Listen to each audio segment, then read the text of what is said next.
บายดีท่านผู้ชมทุกท่านเนาะวันนี้ก็มาพบกับข้าพเจ้ากรกันชัยบาลซึ่งว่าเป็นพิธีกรหรือว่าเป็นผู้สัมภาษณ์เนาะวันนี้เฮาก็เดินทางมาเที่ยวจังหวัดยโสธรหรือว่าอีสานเหนือซึ่งว่าตามพาสมาชิกพาสโกลาวที่เพิ่นเป็นตัวแทนปุ๋ยเก่าเกษตรนาโนแล้วก็ทั้งเป็นเจ้าไร่ใหญ่ว่าซะสมมุตินี้เฮาก็มาสัมภาษณ์น้องตัวแทนอีกผู้นึงที่ว่าเป็นไร่ใหญ่อยู่ไสนอมนี่สบายดีแนะนำชื่อหน่อยเนาะ เจ้าสบายดีข้าพเจ้าซื้อสุริแซงโคดอยู่เมืองปากซองแขวงจำปาสักคือว่าข้าพเจ้าเป็นตัวแทนรายใหญ่อยู่กลุ่ม10เมืองปากซองเนาะ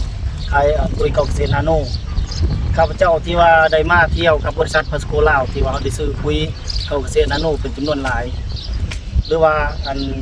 เป็นจำนวนที่ว่ามีแฟนไซน์ที่ว่ามาเที่ยวเนาะคือซื้อกาแฟเนาะข้าพเจ้าซื้อกาแฟแล้วก็ได้มาเที่ยวอยู่ประเทศไทยหรือว่ามันเที่ยวอยู่กับสถานที่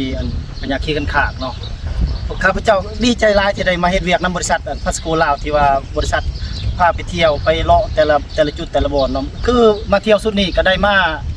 เที่ยวประมาณ6จังหวัดเนาะขอบใจหลายๆสำหรับว่าสนใจเนาะที่ว่ามีลูกค้าอยากสนใจปุ๋ยเก่าเกษตรนาโนเฮาเป็นน้ำใสนี่สามารถติดต่อด้วยว่าไปเอาสินค้าได้อยู่ไสเนาะฝากท่านผู้ชมเพิ่มเติมอีกได้บ่ถ้าว่าลูกค้าอยากได้ปุ๋ยเก่าเกษตรนาโนเนาะ